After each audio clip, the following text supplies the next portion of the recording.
जय हिंद दोस्तों, आज हम आपको यहाँ पे कक्षा 10 का हाइट एंड डिस्टेंस यानी कि ऊंचाई दूरी का एक प्रश्न लेके आए हैं, जो कि देखिए 2000 में भी पूछा गया था, 2005 में आया है, फिर 2010 में आया है, फिर 23 में आया है, फिर 24 में आया है। ये IB 2024 के IB पेपर में पूछा गया है।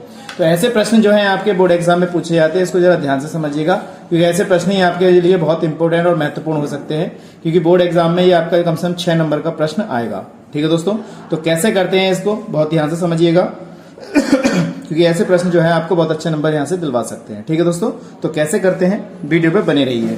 सबसे पहले हमारे पास क्या देखा है, सूर्य का उन्नयन कोण फाई से थीटा हो जाता है, फाई से थीटा हो जाता है। ठीक है दोस्तों, फाई से थीटा हो रहा है, इसका मतलब है अगर समकोण पे बनना है, अगर हम इसको बनाए यहाँ पर ध्यान से समझिएगा इसका चित्र, अगर ऐसे हमने समकोण पे लिख लिया यहाँ पर इस तरीके से, ठीक है दोस्तों, यहाँ पे रख लिया हमने, वो कह रहा फाई से थीटा हो जाता है। तो देखिए पहले यहाँ पे क्या बना होगा, फाई कोण बना होगा इस तरीके से, उसके बाद ये वाला कोण कितना बन गया हमारे पास, यहाँ पे थीटा बन गया, इस तरीके से थीटा बना। तो ये देखिए ये हमारे पास कितना है, यहाँ पर ये फाई कोण है, और ये इसके बाद फाई से क्या हो जाता है हमारा थीटा हो जाता है।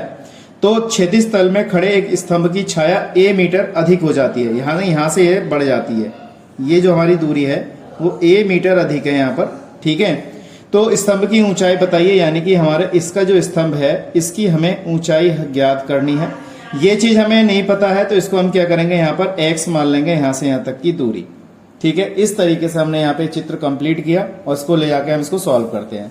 तो कैसे करते हैं देखिएगा, जब आप उसको अच्छी तरह समझेंगे तभी आपको समझ में आएगा। ठीक है, ये हमारा चित्र हो गया, इसके नाम दे देते हैं। ये हमारे पास क्या है, A है, ये हमारे पास यहाँ पे B है, ये हमारे पास C है, और ये हमारे पास D पॉइंट हो गया। इस तरीके से हमने यहाँ पे ABCD पॉइंट बना लिए। अब हम क्या करते हैं, इसको सॉल्व करते हैं। तो सबसे पहले हम क्या करते हैं, इस वाले ट्रायंगल की बात करते हैं। इस वाले ट्रायंगल के लिए हम क्या करेंगे, देखिए सबसे पहले हम लिखते हैं यहाँ पर, देखिए त्रिभुज हम लिख लेते हैं CBD या DBC में। तो DBC में हमने ये वाला ट्रायंगल लिख लिया। अब इसमें हमारे पास अगर देखा जाए तो ये लंब है और ये वाला हमारे पास क्या है, आधार है।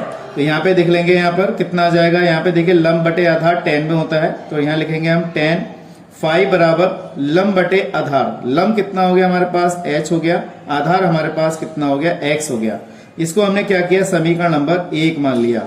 ठीक है, इसी प्रकार से अगर देखें हम तो पूरी ये वाला ट्रायंगल पकड़ लेते हैं। तो यहाँ लिख लेंगे त्रिभुज DAC में, हमने ये वाला ट्रायंगल पकड़ा DAC में। अब DAC में पकड़ेंगे तो इसका कोण कितना है, थीटा हो जाएगा यहाँ पर। तो ये हो जाएगा हमारे पास tan थीटा, यानी कि tan थीटा बराबर इस तरीके से हमने लिखा, तो कितना आ जाएगा, लंब बटे आधार। तो ये पूरी भुजा हो जाएगी। तो यहाँ से लेके यहाँ तक की दूरी जो है वो a प्लस x हो जाएगी, यहाँ से यहाँ तक की दूरी। तो लंब कितना हो जाएगा हमारे पास h, और आधार हो जाएगा हमारे पास a प्लस x। अगर ध्यान से देखें तो हमारे पास समीकरण नंबर 1 और समीकरण नंबर 2 हमें मिल गई है। अब इन दोनों समीकरण से हम क्या करेंगे, सॉल्व करेंगे। अब इस जो सॉल्व करेंगे, स्तंभ की ऊंचाई हम यहाँ पे ज्ञात कर सकते हैं। ठीक है, तो कैसे करते हैं इसको जरा ध्यान से समझिए, क्योंकि tan फाई बराबर h अपॉन x दे रखा है और tan थीटा बराबर h अपॉन x इतना दिया हुआ है। ठीक है, क्योंकि हमें ऊंचाई चाहिए। तो हम क्या करते हैं, इससे ये वाली इधर क्रॉस मल्टीपल कर लेते हैं। तो हमारे पास कितना हो जाएगा, कितना हो जाएगा हमारे पास, ये देखिए दोस्तों, यहाँ पे इसको इधर ले आएंगे। तो ये हमने क्या लिखा, a प्लस एक्स बराबर h अपॉन कितना हो जाएगा हमारे पास, थीटा हो जाएगा। आप इसको भी समीकरण लिख सकते हैं ऐसे, यहाँ पे x की वैल्यू निकाल लेते हैं। ये हमारे पास अगर चाहो तो समीकरण 3 मान ली। इसी तरीके से अगर हम देखें तो यहाँ से x की वैल्यू निकाल लेते हैं, जहाँ पे यहाँ पे लगा देंगे। तो ये हो जाएगा x बराबर h अपॉन कितना हो जाएगा यहाँ पर, tan फाई हो जाएगा। इसको चाहे तो आप समीकरण 4 मान सकते हैं। ठीक है, आप चाहे तो पहले चेंज कर सकते थे, लेकिन हमने यहाँ पे इसको चेंज कर लिया, इस तरीके से लिखा। अब हम क्या करते हैं, इस वाली समीकरण 3 में समीकरण 4 का मान रख देते हैं। तो देखिए यहाँ पे लिख देंगे समीकरण 3 में समीकरण 4 का मान रखने पर। ठीक है दोस्तों, अब देखिए दोस्तों, इसमें हमने क्या किया, समीकरण 3, 4 में हमने क्या किया, इसकी वैल्यू लगा दी। तो 3 और 4 से देखेंगे हम, तो हमारे पास क्या दे रखा है, a प्लस एक्स बराबर h अपॉन कितना दे रखा है, tan थीटा दे रखा है। हमने क्या किया, इस x की जगह ये वाली वैल्यू लगा देते हैं। ठीक है, कितना आ जाएगा यहाँ पे, देखिए a प्लस इस x की जगह यहाँ पे लगा दिया h अपॉन, ये हो जाएगा हमारे पास tan फाई, और ये हो जाएगा h अपॉन tan थीटा। इस तरीके से लिखा। अब हम ये वाली वैल्यू इधर भेज देते हैं। ठीक है, क्योंकि h की वैल्यू हमें चाहिए, तो a हम यहीं रखेंगे, इसको इधर भेज देंगे। तो h अपॉन टेन थीटा हमारे पास है ही, इसको भेज देंगे तो h अपॉन कितना आ जाएगा, टेन फाई हो जाएगा। अब टेन फाई हमारे पास तो ये दे रखा है। अब यहाँ से h कॉमन, क्योंकि हमें h की दूरी चाहिए, तो यहाँ पे हमने h कॉमन निकाल लिया। यहाँ पे बचेगा one upon tan theta minus के वन अपॉन टेन फाई। इस तरीके से हमने यहाँ पे लिख लिया। अब आपको क्या करना है, इसमें एलसीएम लेना है।